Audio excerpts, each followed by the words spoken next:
তো এই ব্যাপারে অনেকের ভুল ধারণা থাকতে পারে। তো আমরা যে কোরআন পড়ি, কোরআনে কি বলছে কি শুনে, আল্লাহ বলছেন দিন, ধর্মের ব্যাপারে কোনো জবরদস্তি নেই। আপনাকে জোর করি আমার ধর্মে আনা, আমাকে জোর করে আপনার ধর্মে নেওয়া কোনো অবস্থাতেই বৈধ নয়, সম্পূর্ণ নিষিদ্ধ, হারাম, জোর নাই। বরং আমাদের নবী বুঝাফার মধ্যে আছেন। আপনি জানেন, জিজ্ঞেস করলে বুঝতে পারেন, আবু সুফিয়ান রসুল পাকের এন্তেকালের 2 বছর আগে আমার মুসলমান হয়েছি। এই 2 বছর আগ পর্যন্ত আবু সুফিয়ান কি রসুলের বিরুদ্ধে ছিলেন, ওনাকে মারামারি কাটাকাটি, যাই হোক। আর আরেকটা হাতে লাকুম দিন হুকুম হরিয়া দিন, আল্লাহ বলছেন, ভগবান আমার আল্লাহ সৃষ্টিকর্তা বলছেন, তোমরা যার ধর্ম সেই করো, জবরদস্তি করো, লাইক রাপ এই দিনের ব্যবহার কোনো জবরদস্তি নেই, মারামারি কাটাকাটি নেই, ইচ্ছা করে আপনাকে আনতে পারো, আপনি যদি ভালো লাগবেন আর আমার লাগলে আপনার কাছে যেতে পারেন।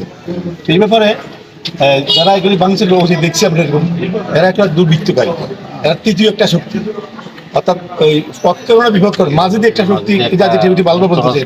এরা ফায়দা নেবে সংসদ ভবনে ঢুকে, বঙ্গভবনে ঢুকে আমি দেখলাম মুরগি, হাঁস, মাছ, হান্ডি বাতি, শাড়ি দিতেছি, শাড়ি। এই জিনিসটি কি বুঝা করো, যারা ব্যক্তিগত স্বাধীনতা চাইছে, অন্যায়কে উৎখাত করতে চাইছে, ন্যায় প্রতিষ্ঠা করতে চাইছে ছাত্ররা, তারা কিন্তু কিছু করেনি। কি আমি সকালে আসছিলাম, আমরা 2-3 জন বলে গেছি যে আমরা একটা কাজ করবো না, কমপক্ষে কষ্ট করি, আমরা হয়তো এখানে পারাই আসলে লাগবেও না, যে আসুক কষ্ট করি। একটা লোকের আমার সাথে সকালে কি বলছিল, উনি মনে হয় একদিন বলছিল না, ঠিক আছে লোকটা না দোকান করি, সে বলছে আমি ক্রিকেট ধরে ফেলবো, একটা লোকে ধরে দেখবো যে কে করে। দিচ্ছে আমরা যারা ইসলামী আন্দোলন করি, ইসলামিক দল করি, আমরা এই সমস্ত কাজ বিশ্বাসী নয়। আমরা সবাইকে সব ধর্ম করার জন্য সুযোগ দিই, স্নেহ করি, মমতা করি, মায়া করি। এই জন্য আমরা আসছি, আমাদের পক্ষ থেকে আমরা আশ্বাস করতেছি যে আমরা সুযোগ পাইলে বা দেখলেই জানলে আমরা প্রতিহত করবো, বাধা দেবো। আপনাদেরকে বলছি, আপনার এখন কমিটি যারা আছে, আপনার বিরুদ্ধে মানুষ ইয়াং যারা আছে, তাদেরকে বলবেন তোমরা পাহারা দিবা এবং সিসি ক্যামেরা জানছি সকালে সিকিউর ধরবেন, যেই করে বেশি এর কমপক্ষে সবাই মিলে একটা লোকের ধরে রাখবেন, তার থেকে সব কথা বের হবে, কথা বুঝতে পারছেন? সুতরাং কাজ করে একজনের দোষ দেওয়ার জন্য, এই জন্য অবশ্যই এই কাজটা কেউ করতে না পারে, আমরা এই জন্য আপনাকে আসছি। আমরা তো করবোই না, বরং আমার দায়িত্ব কতগুলো আপনাকে পারা দেবো। আমরা যেমন বাংলাদেশে আছি, ইন্ডিয়াতে মুসলমান বেশি না, বাংলাদেশ থেকে বেশি, মুসলমান তারা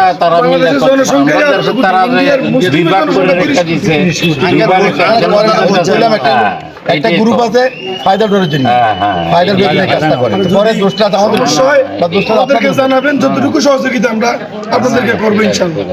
হ্যাঁ, এই কথা আর কি। ঠিক আছে, এটার লাগে আমরা একটু সজাগ থাকি। কষ্ট দিছি মনে হয় কতজন আপনারা উপকার করছেন, আমরা সহযোগিতা করতে। এরপর একটা কাজ করব, আপনাদের সব আমি নাম্বারটা কি দিয়ে দেব, সমস্ত বিক্রয় কথা হবে, নাম্বারটা বলবেন, আমার নাম্বারটা সাথে সব তারকুল ইসলাম কই, এখানে আমার নাম্বারটা একটু দেন নাকি, নাম্বারটা ওনার আমাদের ওই জন্য বেশি আমাদের আপনার 7 জনকে ফোন করবেন আর উনি আমাদেরকে ইয়ে করবেন। ঠিক আছে ভাই, তো ঠিক আছে আমরা আসি। আমি চিন্তা করতে আমাদের পক্ষ থেকে আমরা আপ্রাণ চেষ্টা করলে কোনো কিছু না হয়। এরপরে বললাম কেউ কিছু করলে চেষ্টা করে কষ্ট করে যুবকদেরকে একটা লোককে দূরে ফেলে দেবো, দেখবে কে করে। কারণ আমাদের সেনাবাহিনী প্রধান উনি বলেছেন, প্রেসিডেন্ট সাহেব বলেছেন, বিভিন্ন দলীয় নেতৃবৃন্দ বলেছেন যে কোনো যেমন সংখ্যালঘু কোনো জুলুম করতেছেন না। এখানে না, চট্টগ্রাম হইতে সারা দেশে সারা রাত থাকতেছে।